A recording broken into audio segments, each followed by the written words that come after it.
on this because I've heard several different stories about how you do this, how you get them put in, and what's done with them. When you go to check, sometimes doing it the way I was told, you don't find nothing. So I went and got with Sean. He showed me a little video show he has there.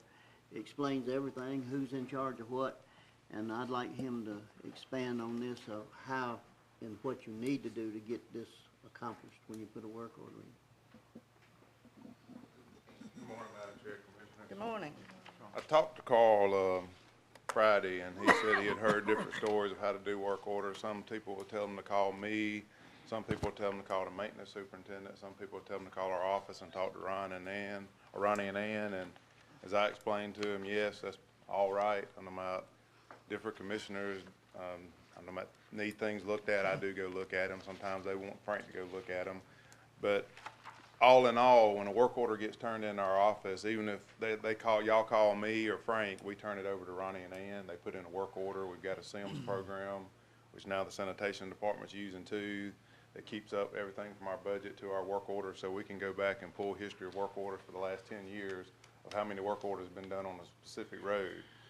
So, but the only thing we're asking, this is what I told Carl, Commissioner Currington, I'd like to leave it on here, is because when people call in a work order, we do like names and addresses and phone numbers, because some people have put in, there's a limb on Sanford Road needs cutting.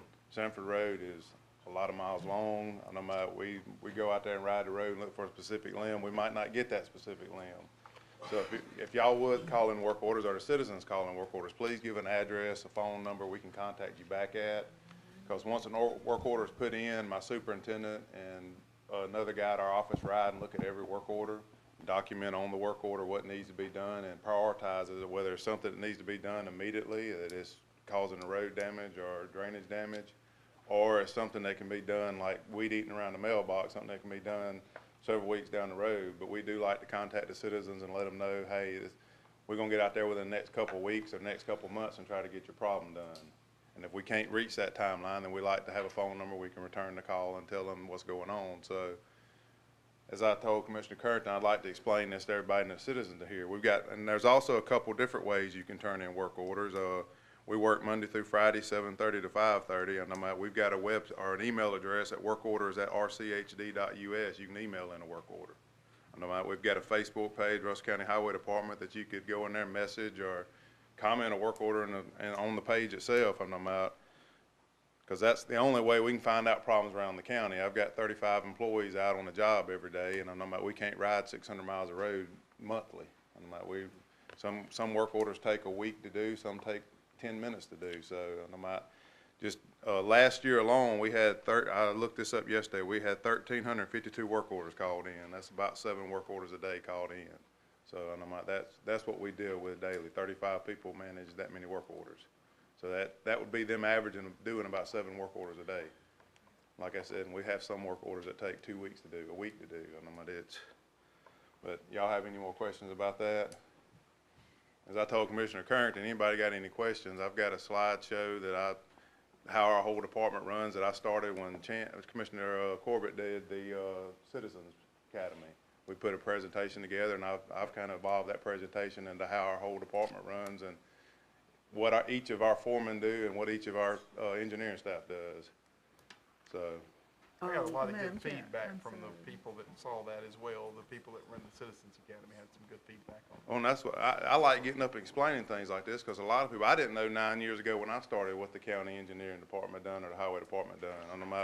I lived in the county my whole life on a dirt road, and I just magically every 3 or 4 months, the day before it rained, the motor grader bladed our road.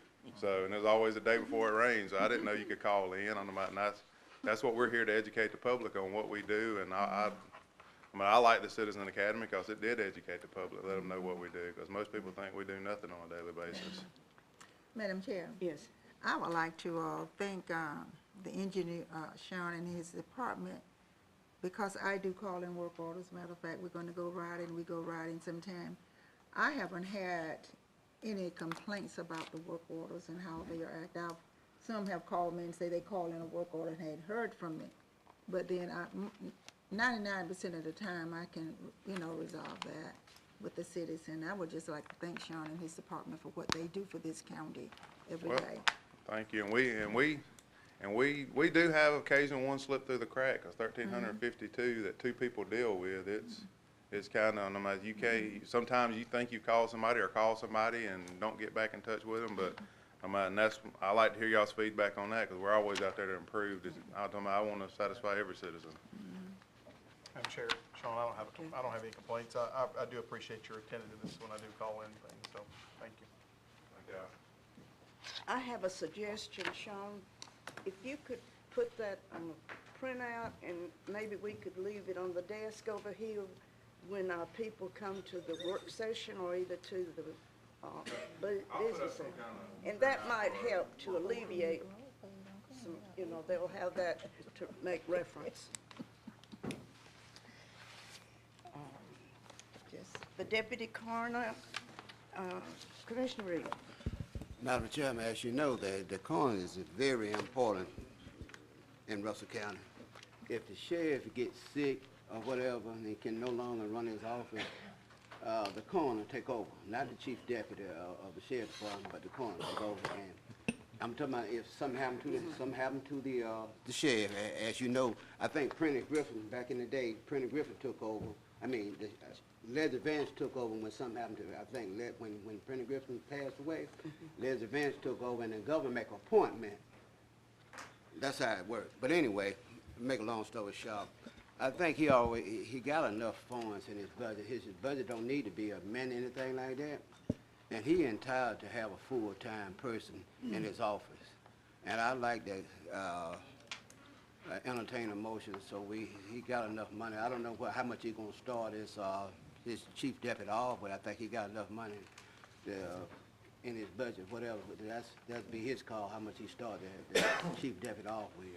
Okay, you realize we got this on discussion only, It's on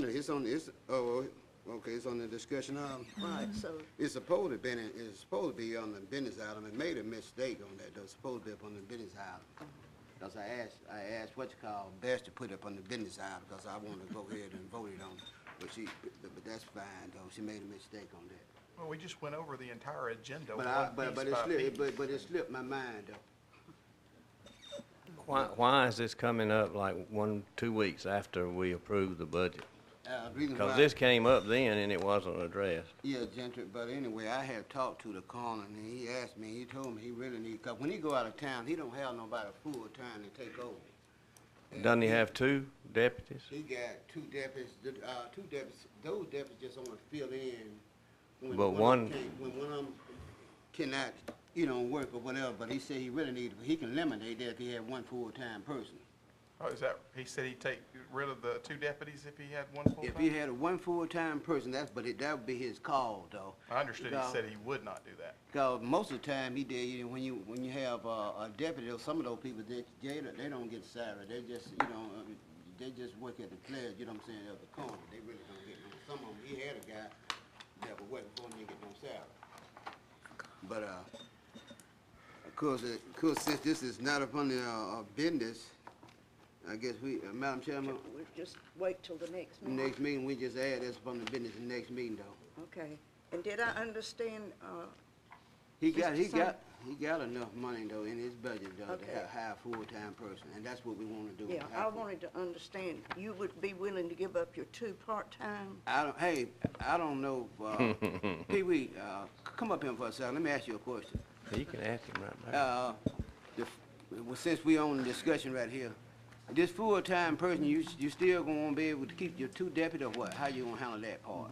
Yes, sir, Commissioner. The way it's saying it's proposed for the 2017, 2018 budget, that person would be inclusive in that already. Oh, okay. So not that we're trying to give up anything, because I want the county to be covered the way they have been with the part-time deputies, with the exception of adding a full-time employee. Now, you have enough money in your budget now, right? I do. All we had to do is just vote it on for a full-time person, right? We don't have to amend your budget, right? Not for that, you don't know, sir. Okay. I still didn't understand. Gentry, Is he gonna add a, he said he gonna keep. because the Yes. law only allows 2 deputies, right? Well, the law says, one of them says 3, as far as the chief and 2 deputies. That was on Bill 575. And to be honest with you guys. Which was the last one that passed? It said 2, right? Okay. That may have been so, but at the same time, too, Commissioner, you and I had this discussion years ago as far as my job being full-time and it's part-time too, so. Madam Chairman. That still didn't answer my question, but that's okay. Madam Chairman, do you think it'd be out of order though if we can, move this back down to later on, and go ahead and approve this, since it's already in the budget and everything, you think? Well, we did take a vote on it, you know, and it was not included. It was You included know, as a it discussion. slipped my mind, it's supposed to have been up on the business though, I asked Betsy to put it up on the business, not up on the discussion. The only way it can be moved is with a unanimous vote, and you're not gonna get that. Madam Chair, we went over line by line of this budget 10 minutes ago. How can we say it was anybody's fault or mistake? We went line by line over every item. I don't mind listening to what the coroner presents and being fair to everybody. I want to be. But I do want to hear from the attorney, and what I would like to do is, let's put this on the agenda if that's what you want to do, Mr. Sunbury, and bring it to the table. But I want the attorney to tell us what is the latest law, because the law that was in our books during the budget process said that this bill rescinds all previous. So I want to know what the latest one is, and that's the one that had 2. What I don't want to do is sit up here and blindly do something that is illegal or improper that's going to get us in trouble. So I would like for the attorney to research that, if the commission's okay, and bring back an opinion of what is slated for the coroner. Is it I'd love to know, is the coroner's job a full-time job? Can we add a full-time deputy? And how many deputies can the coroner have, if we can get that? Can't give it to you right now. Sure. 'Cause, I mean, Yeah. you know, generally, if his budget's approved, he's within his budget, it doesn't matter whether it's full-time or part-time, as I Right. told people, I'm not sure that's a distinguishing factor since you control Right. the budget. And, so an employee would not be an assistant, under the law, would not be an assistant coroner, it'd just be an employee. So I'm gonna have to research that. Thank you. Madam Chairman, that is exactly what I'm talking about. He got everything in his budget, all we had to do is just vote for it, because he got it in the budget. We not amending his budget, we don't have to add no more money to his budget. But it's more than money. There's a law that Yeah. governs this office. Well, That's the question. Well, Let me just throw out. well, Gentry, it's 2 pieces of legislation, but both of them entitle him to have a deputy coroner. Exactly. Full-time deputy coroner. There's 2 pieces of legislation. That's what we I wanna think, know. That's it- all we Madam wanna Chair, know. Madam Chair, Yes. may I just suggest that I think someone said the table and bring it back on the next meeting, give the attorney the opportunity to research and bring back what the laws say, instead of us sitting here discussing it and going nowhere with it. So, if I'm in order, I would just move to table it. Can I ask a question before you do? Okay. The county commissioner, do you all have the right as far as doing anything by resolution as it relates to the law with my office? That's what we want to know. Before we make any action, I wanted to hear from the attorney that we have the right to do it. So I had- you are an employee of the state, not the Not- county commission. correct. So the issue I think that's been discussed is if you call full-time, you get all these benefits that the county, and so you're not a county employee, the county To answer, sets the budget. to answer your question, the latest law that was passed only addresses the county commission with the authority to set your salary, not anything else. Because the way I remember it, it's got 2 deputy coroners and the coroner, and we can set the salaries. We don't set whether it's full-time, part-time, or whatever. It's not even addressed, but that's the way I remember it. But we can set salary by resolution. Madam Chair, If you would take, I don't have it in front of me, but I believe what that law said, Mr. Coroner, if you can correct me if I'm wrong, it set the salary of the coroner at $15,000. It set the salary of 2 deputy coroners at $3,000, and then that was it. And then it didn't gave talk us about- permission to It didn't adjust talk it. about full-time, part-time, it didn't talk about the ability to add more coroners to it, deputy coroners to it. So that's why I'm concerned legally that we may be stepping into an area that we're not allowed to do. I need to check it, I can tell you that he's a state employee and what. Right. This person would not be an employee of the county where they get benefits. Let me just read the act that I have. It said a coroner, and I'm reading, I'm not starting from the beginning, just kind of halfway down. It said a coroner may appoint 3 part-time coroners to be designated as a chief deputy and 2 deputy assistant coroner. The chief deputy coroner shall receive a monthly expense allowance of up to $800 to be set by the coroner, payable out of the Russell County expense account. The 2 deputy assistant coroners shall receive a monthly expense allowance of up to $500 to be set by the coroner, payable out of the Russell County coroner's expense account. Section 5 says all laws or parts of laws shall, which conflict with this act, are repealed. What's the date on that, Ms. And Epps? this date was, Is it 2000? 2001. 2000, this act was 2001. Okay, so if we went by that, then the salary is set at $800 for a deputy and $500 for the assistant deputy It also. per talk- month. And this also will talk about the expenses of whatever that goes. So this is the, I think that's this is an the old latest one. act that I I don't have know, on I that. think that's an old It one. only And call also what- in it doing some, doesn't set expenses, it simply says the $800 is an expense. It doesn't enlarge and say expenses. I think that we just need to do more research on this. I believe On that's October- what I'm afraid of, is that we're pulling out legislation, and the one that you had in our budget book, or the administrator, somebody had in our budget book, specifically said at the end that this repeals all previous legislation. So I don't know if that's the latest one, this is or the one that that's the the latest one, or administrator, which one? this is the one that the administrator gave to me last week. So So this must be let's your just latest let the one. attorney bring it back, and it'll be I on the mean, business. if that's the one we're going by, then we're up here debating nothing. It says you can have it, and it says what the salary is. That's what it says. So is that what you asking for the $800 a month salary? I doubt it. No, this is. I mean, you can't $800 take was- part of it, that and was for the you can't separate it. You that either was for gotta the take the con- whole thing, or, That was for the chief deputy. that's what I'm talking about. Are you asking for $800 for a full-time chief deputy? No, I'm not. Okay, that's what I thought. So you can't So I'm pick just- parts of the law that you want. Right, right, and I'll I, check if there's a more recent law. okay, thank you. And the other thing that reverts back to too is I was trying to find out, because I never felt that I got the answer as far as whether I was a department head and what all department heads actually made, so. You're an Okay. elected official. I mean, you run for election. Right, So you're I not a understand. department head. Yeah, department head, in my opinion, and what I understand of It's department heads, something we hire. We hire and fire. Department heads, we don't hire and fire you. You But run we for- called, I mean, we called the Miss Elliott, and we called the probate judge. Sometimes when we address, we refer to everybody's department heads, but officially, there's a difference between an elected official and a department head. Well, do me a favor, Commissioner, probably stop saying that, because that gets. It's hard okay? to do. Thank you. Thank you. He's right about that. Okay, we'll move on. And Mr. Reed, you have the next one about potholes. Yes, ma'am, Madam Chairman. As you know, when you go outside, we didn't you see quite, Madam Chair. Madam Chairman. He was. Mr. Reed is He speaking. was trying to get your attention before Mr. Reed starts. Okay, go ahead, I recognize Commissioner Cruz, go ahead.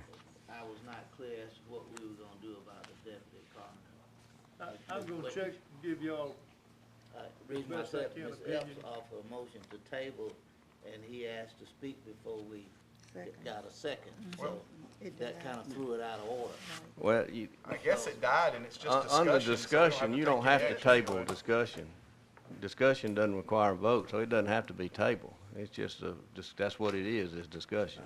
You just take no action. I understand you want me to check the law and give you an opinion as Bring it best I back to, can, bring it back to next meeting. which I'll do. Okay. Mr. Reed, you have the floor.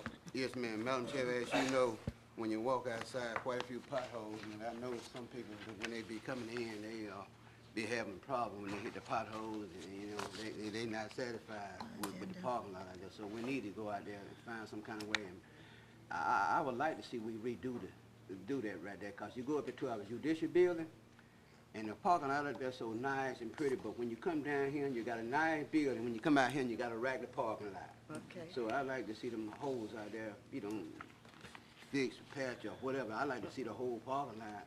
Sean, pay. excuse me. We got our engineer out there, so he need We've to, already got an estimate on what it's gonna do the whole front park lot, and I already given them order. Okay, but isn't there a water problem? Yeah, you're just trying to, when you resurface it, you're trying to, drain the waters out of the area. Needs to be level and everything, drained properly. Isn't that water coming from the watering of these plants? Well, that, just right there in the center, in the middle, it just all isolates that one area, and it's kind of flat. I mean, it's even wet when it's dry.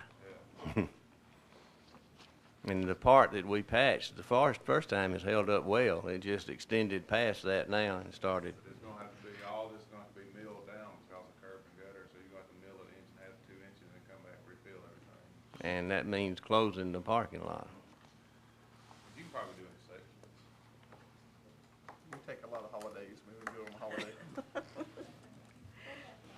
Okay. It's okay? All right. Business items, and we heard from Ms. Pam Fair about, the Chair. Safe Kids. I put that on the agenda for the Safe Kids. Based on her presentation, I did mention to the administrator, I would like to make a motion that we approve the $750 for this program for Ms. Fair. Okay. And we do have that in our budget to spare that? I hope. Madam Chair, Yes.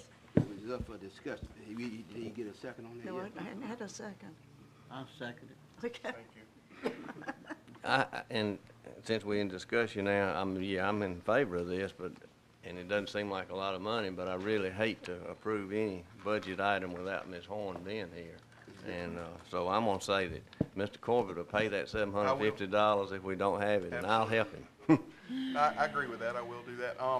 And I will say, on a side note too, Jennifer was jumping up and down on the back with Extension, throwing her hand up, that they can help Pam with the grant as well, the grant application. Oh, wonderful. So another resource to kind of put towards that project. What I'm saying is I don't want to set a precedence, us approving budget items when our county administrator's not present or hasn't at least advised us on them. And, so, Madam Chair. I'm gonna second it though. I agree with Gentry Lee. I really though would like for our county administrator to be here so she can look at this. Well, we got the money covered. I know even though we got a couple, we might be able to get a grant to get a lot more money than $750. Well, we're gonna do both. I hope we do both. Yeah, we do both. Okay, Call the questions. call the question? District 1 Lee? Yes. District 2 Carrington? Yes. District 3 Martin? Yes. District 4 Reed? Yes. District 5 Epps? Yes. District 6 Corbett? Yes. District 7 Screws? Okay, next, the back entrance to the courthouse. I personally feel, and I think you all can agree, in this day and time, we never know when we might be like Las Vegas or any of these others. And I know it's an inconvenience. I've heard that as a, the negative side. But if we have the back entrance by the probate judge's office, that would be entrance for employees only. And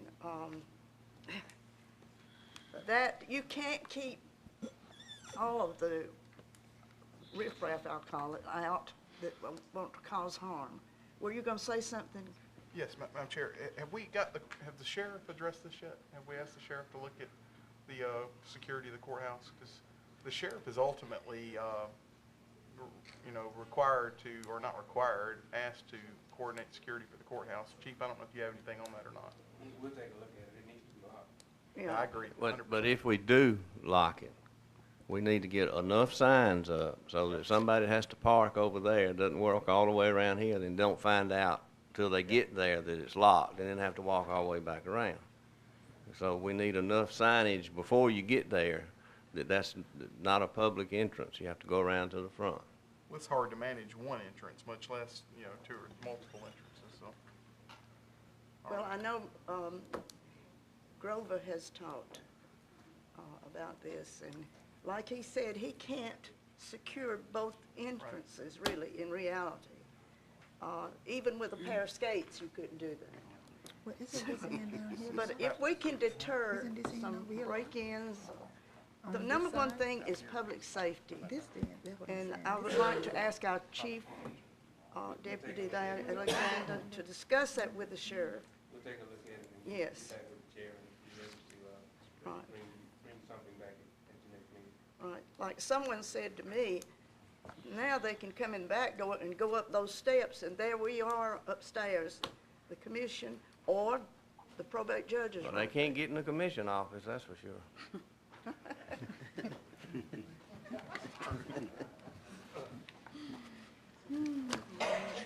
Okay, we'll take that under discussion later.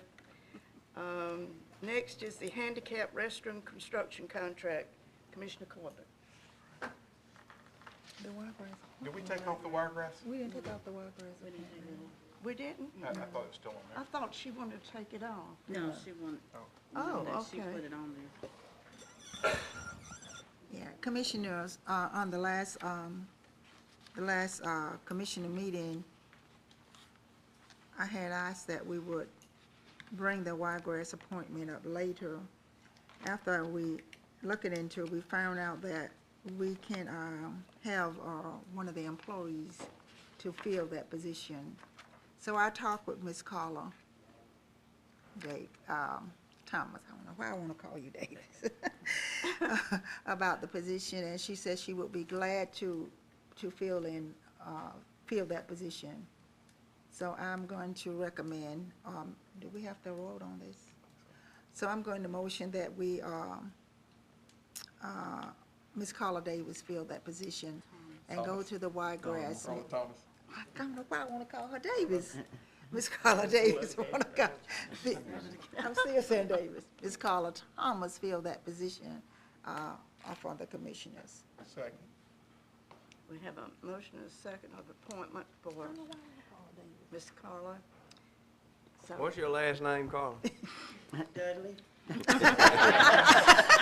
That's what it used to be. I still answer to it. Are you, she related to the Dudleys and District 1 Lee. Yes. District 2 Carrington. Yes, District 3 Martin. Yes. District 4 Reed. Yes.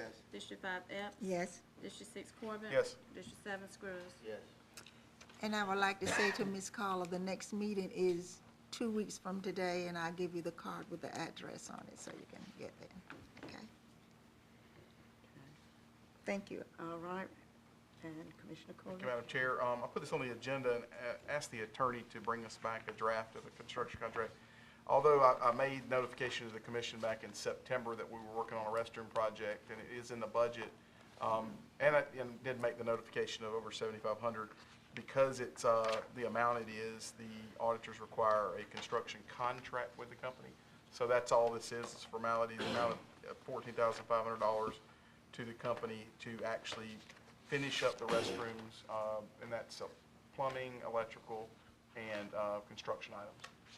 I'll make a motion to approve the contract. Second. We have a motion and a second. Is there some questions? I will say thank you, Mr. Attorney, for working on that. Thank you. I put draft because Yeah. we had to add the stuff about the hazard, not the hazard, but the insurance, construction insurance, the burn down, Sure. that kind of thing. So I'll just redo it without the, draft on there. Oh, okay, yeah. Yeah, I guess so we can sign it. Thank you. District 1 Lee. Yes. District 2 Carrington. yes, District 3 Martin. Yes. District 4 Reed. Yes. District 5 Epps. Yes, District 6 Corbett. Yes. District 7 Screws. Okay, thank you. The storm shelter grant is Mr. Bob Franklin.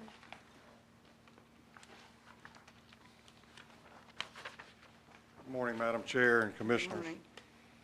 As you're aware, first let me just say that we dodged a bullet on the last hurricane. I call that my windshield wiper hurricane because it was tracking west, and then it went east, and then it went west, and then it went east. And it finally ended up west, so we did really well on avoiding damages from that. On the Hazard Mitigation Grant Program, as you know, last commission meeting, we had already received the documentation for Fort Mitchell and the Seal Community Storm Shelters.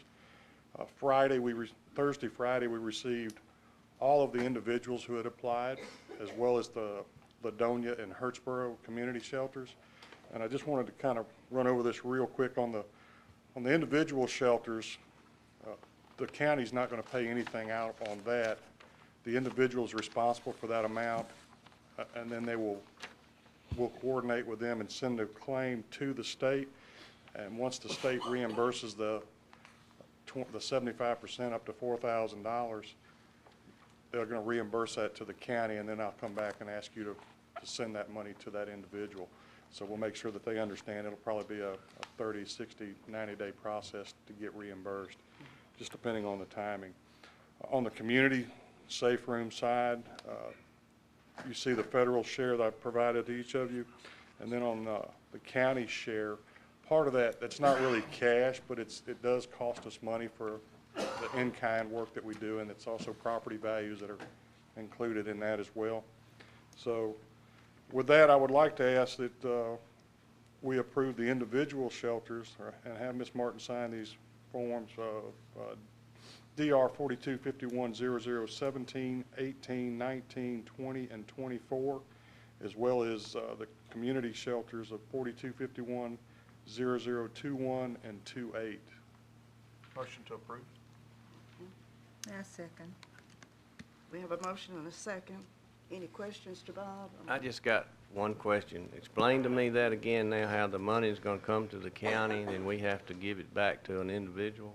Yes, sir. What they do Is that what we did before? That's what we've done in the And past. auditors have said that's okay? Yeah, that's, Okay. well, that's how it has, the state's going to reimburse the county, and the county has to reimburse it to the individuals. That's what we've always done in the past. Okay.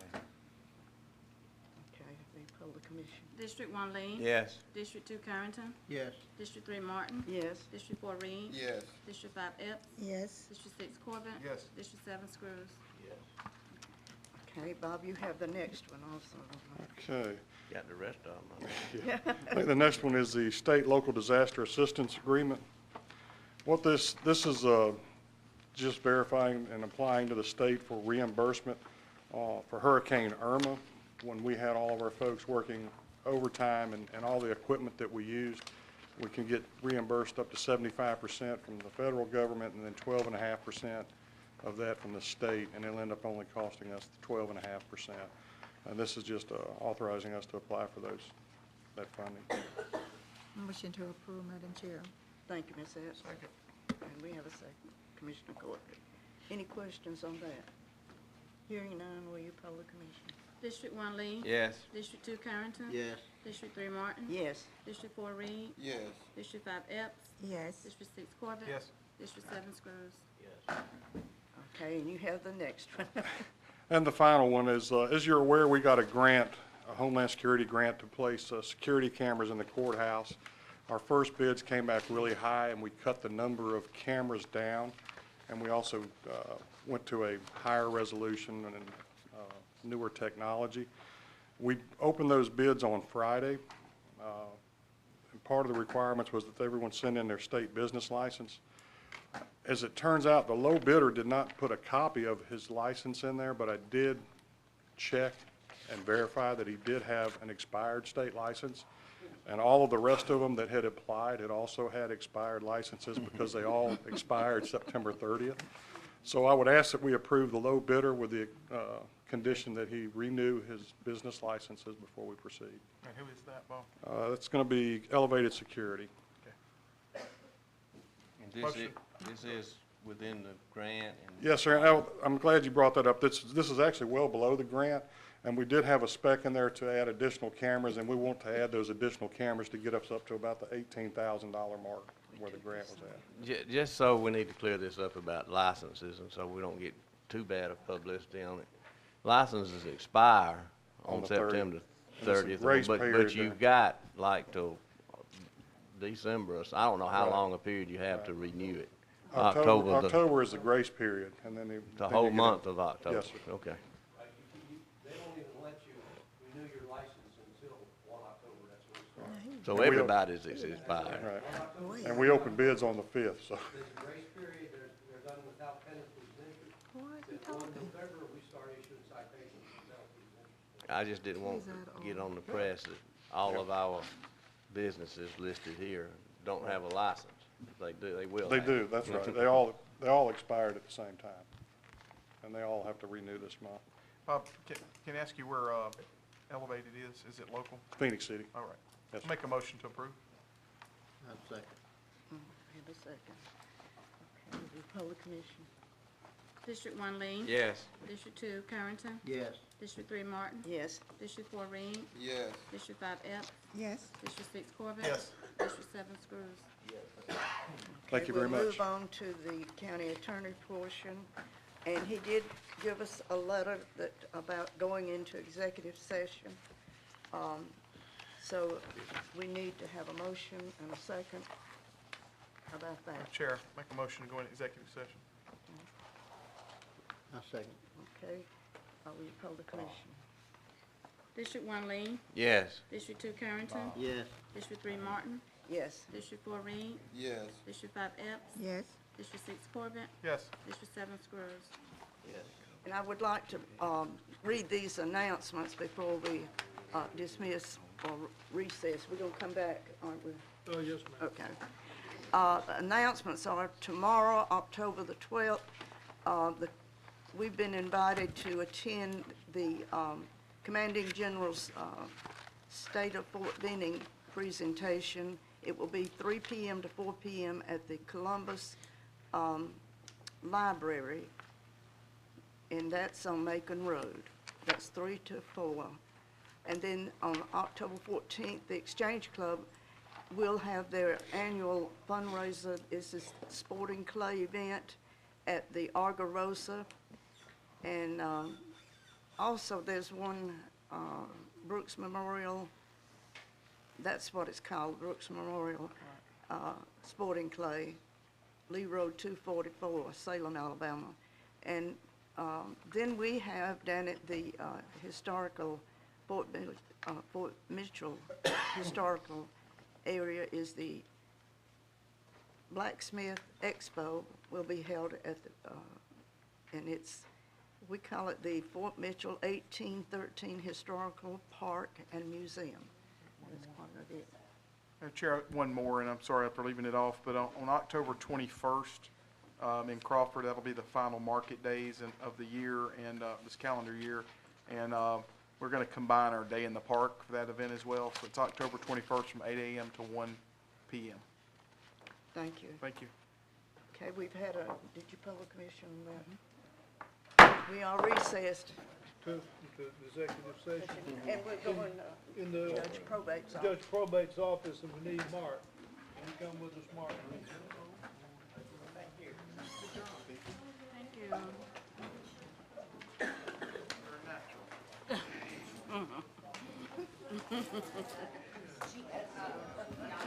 you.